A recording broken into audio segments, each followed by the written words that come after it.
ओम नमो भगवते वासुदेवाय। अष्टम स्कंध ऊनविंश अध्याय। ऊनविंशतिरे वामन त्रिपाद भूमि मागुदान बळी बोइला देवी दान शुक्र जे कलाक बारण। श्री शुक उवाच एमन्ते बळी वाक्य शुणी सन्तोषे प्रभु पद्म पाणी। बळी वाक्य को स्तुति करी बटुबा मन रूप धरी बोलंती मधुर वचन जे वाक्ये मोहे प्राणी मन। श्री भगवान उवाच हे बळी राजा तु हि धन्य कुल उचित तो वचन। धर्म संयुत जशस्कर अर्थी चकर सुधाकर। जाहार वंशे पुरोहित भृगुजे पद्मजनि सुत। प्रह्लाद जार पितामह विष्णु भजने महाशय। एकुळे नाही बलहीन निसत्व कृपण जीवन। ब्राह्मणे दान तुम्भ कुळे प्रसिद्ध भुवन मंडले। जाहार वंशे रणतीर्थ संग्रामे नुहन्ति निशत।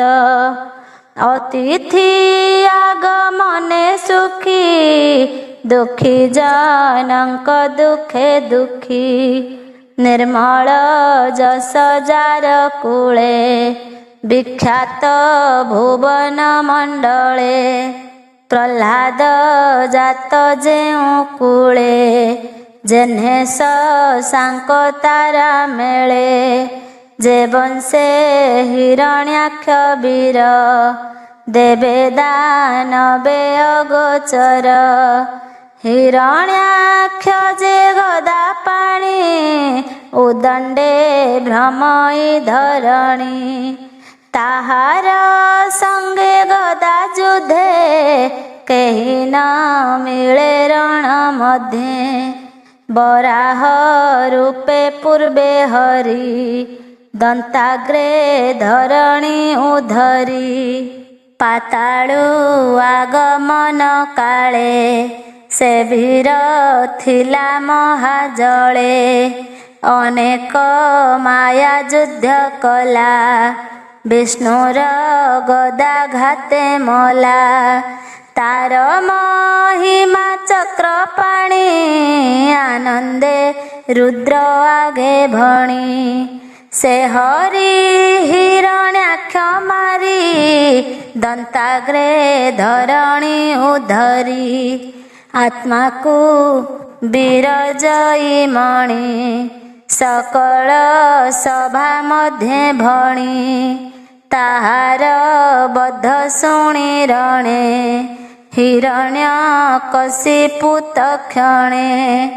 भ्रातृमरणे क्रोध करी प्रचंड शूल करे धरी। अति कोपित खेद मने मिलिला विष्णुर भुवने। गोविंद तार आगमन देखिण तेजिले आसन। कृतांत प्राय शूल तोळी धामई कोपे महाबली। से विष्णु माया जोग बळे अद्भुत देखि पळाइले। लीलाए जानते बनमाली देखि विचारे महाबली। ए मोर मारी अछि भाई निश्चय शत्रु मोर एही। एहाकु प्राणे नाश कले ତେବେ ଜୀବନେ ଥିବି ଭଲେ। ଏମନ୍ତେ ଚିନ୍ତି ଶୂଳ ଧରି ପଛେ ଧାଇଲା ରୋଷ ଭରି। ବିଷ୍ଣୁ ପଳାନ୍ତି ତାକୁ ଦେଖି ସମ୍ଭ୍ରମେ ଭୁବନ ଉପେକ୍ଷି। ଯେଣେ ପଳାନ୍ତି ନରହରି ଧାଏଁ ଅସୁର ଶୂଳ ଧରି। ସେ ବିଷ୍ଣୁ କରନ୍ତି ବିଚାର ଏହାର ଅକ୍ଷୟ ଶରୀର। ଏହାକୁ ମାୟା ମୁଁ ନ କଲେ କେମନ୍ତେ ପୁରେ ଥିବି ଭଲେ। ଏହାର ହୃଦଏ ମୁଁ ପଶି ମାୟାରେ ମନକୁ ଆକର୍ଷି। ଯେମନ୍ତେ ମୋତେ ନ ପାଇ ବିମୁଖେ ନିଜ ପୁରେ ଯାଇ। ମୋର ବିଷୟ କରି କ୍ରୋଧ ଅନ୍ତେ ହୋଇବ ପ୍ରାଣେ ବଦ୍ଧ। ଏମନ୍ତେ ବିଷ୍ଣୁ ବିଚାରିଲେ ମାୟାରେ ଅନ୍ତର ହୋଇଲେ।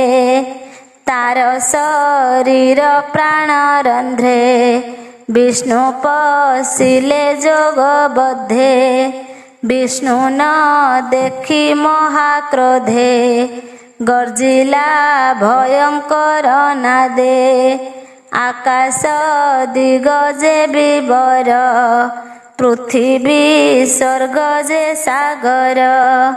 ସର୍ବତ୍ର ଅନ୍ୱେଷଣ କଲା କୃତ୍ରାପି ହରି ନ ପାଇଲା। ସେ ବୀର ବିଚାରଇ ମନେ ଏତ ଭାଜିଲା ଭୟ ଛନେ।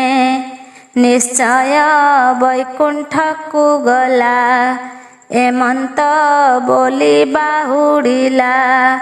ପଥେ ଚଳନ୍ତେ ମନେ ଭାବି ବୋଲଇ ଅବଶ୍ୟ ମାରିବି। ସେ ମୋର ଭ୍ରାତୃ ହତ୍ୟାକାରୀ ଏମନ୍ତେ ମନେ କ୍ରୋଧ ଭରି।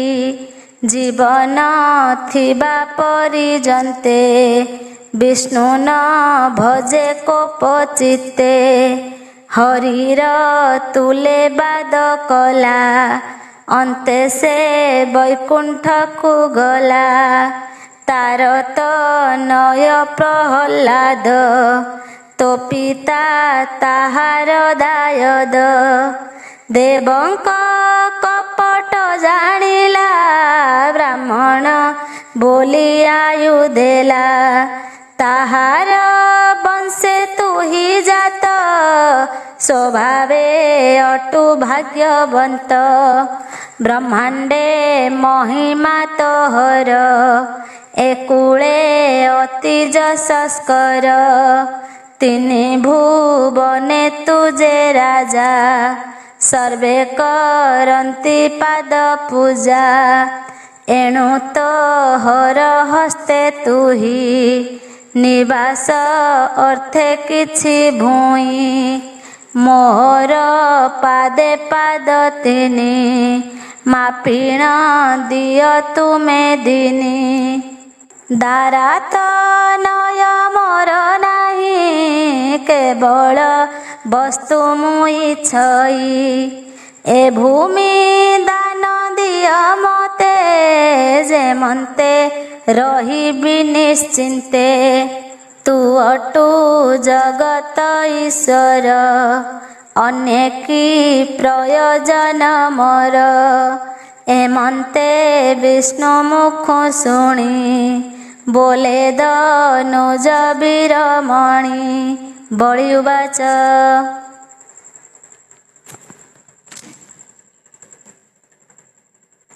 ଭୋ ବିପ୍ର ଶୁଣ ମୋ ଉତ୍ତର।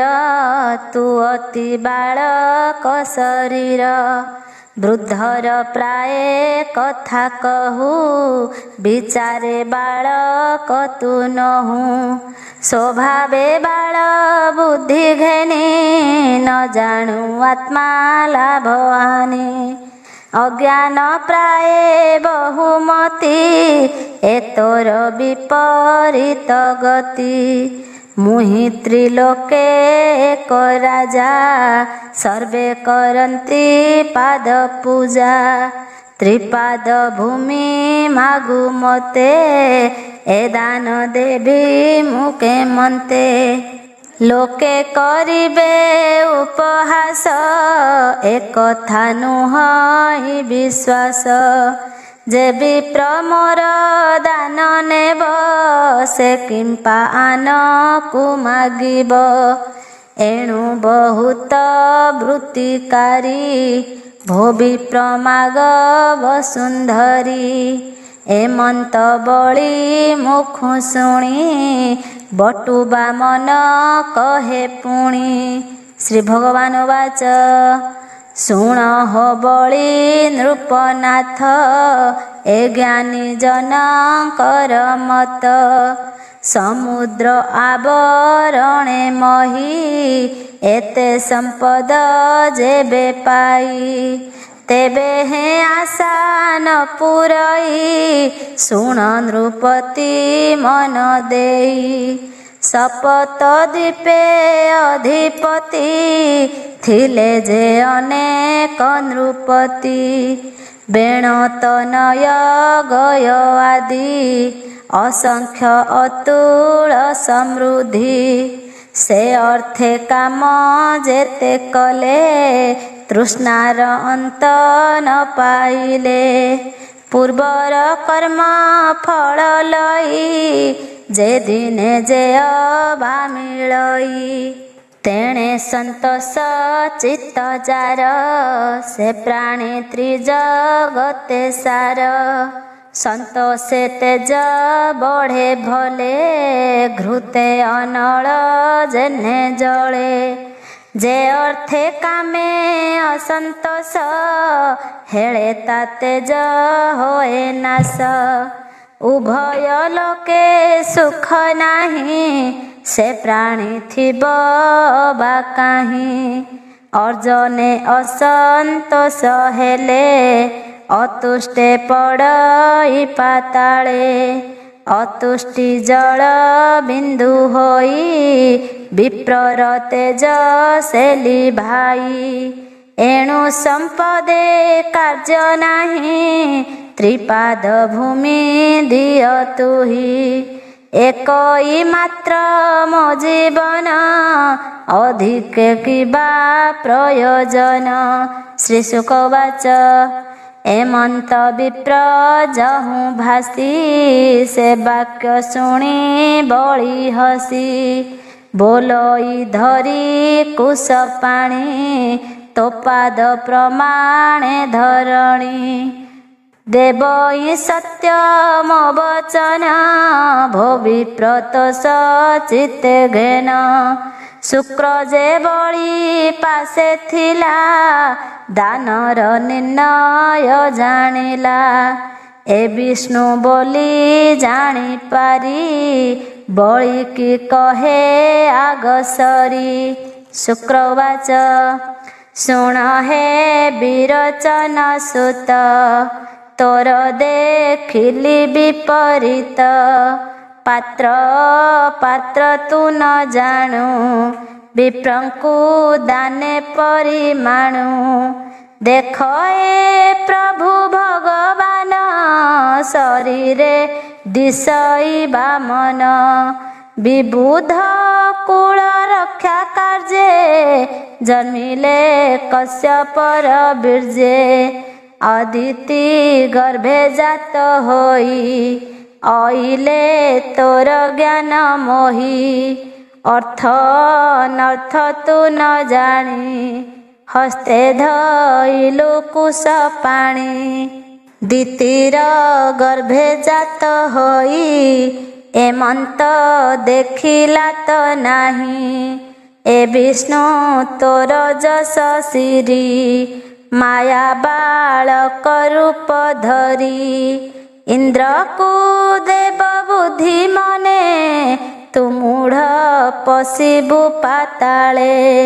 ତିନି ଚରଣେ ତିନି ସୁର ସମ୍ପଦ ହରିବ ତୋହର। ସର୍ବସ୍ୱ ବିଷ୍ଣୁ ହସ୍ତେ ଦେଇ ତୁ ମୂଢ଼ ବିଶ୍ରାମିବୁ ନାହିଁ। ପାଦକେ ଅବନି ହରିବ ଶରୀର ଆକାଶେ ପୂରିବ। ଦ୍ୱିତୀୟ ପାଦେ 10 ଦିନ ବିକ୍ରମୀ ଘେନିକ ଆକାଶ। ତୃତୀୟ ପାଦ କାହୁଁ ଦେବୁ ନିଶ୍ଚୟ ନରକେ ପଡ଼ିବୁ।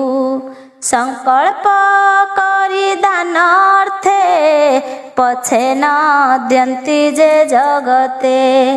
ସେ କାହିଁ ଥିବେ ସଂସାରେ ପଡ଼ନ୍ତି ଅନ୍ଧତମ ଘୋରେ।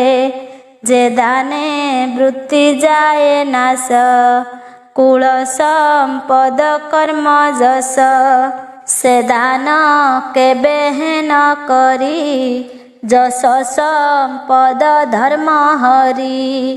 ଧର୍ମ ଅର୍ଥ ଯେ ଯଶ କାମ ଆବର କୁଟୁମ୍ବ ପୋଷଣ। ଏଥକୁ ରଖି ଦାନ କଲେ ଆନନ୍ଦ ଲଭେ ପ୍ରାଣୀ ଭଲେ। ପୂର୍ବେ ଯେ ସିଦ୍ଧ ମୁନି ଯେତେ ସେ କହିଛନ୍ତି ଧର୍ମ ଶାସ୍ତ୍ରେ। ତାହା କହିବା ତ ଗ୍ରତେ ରାଜନ ଶୁଣ ଏକ ଚିତ୍ତେ। ମନ ବଚନେ ସତ୍ୟ କରି ହଁ ବୋଲି ବାକ୍ୟ ଯେ ଉଚାରି। ତାହାକୁ ସତ୍ୟ ବୋଲି କହି ଯେ କହି ତାହା ନ କରଇ। ମିଥ୍ୟା ବୋଲିଟି ତାର ନାମ ଜାଣ ହେ ଅସୁର ଉତ୍ତମ। ଏ ଦେହ ବୃକ୍ଷ ମିଥ୍ୟା ମୂଳ ସତ୍ୟ ଯେ ତାର ଫୁଲ ଫଳ। ବୃକ୍ଷର ନାଶେ ନାଶ ଜାନ୍ତି ବୃକ୍ଷର ମୂଳ ଥିଲେ ଶାନ୍ତି।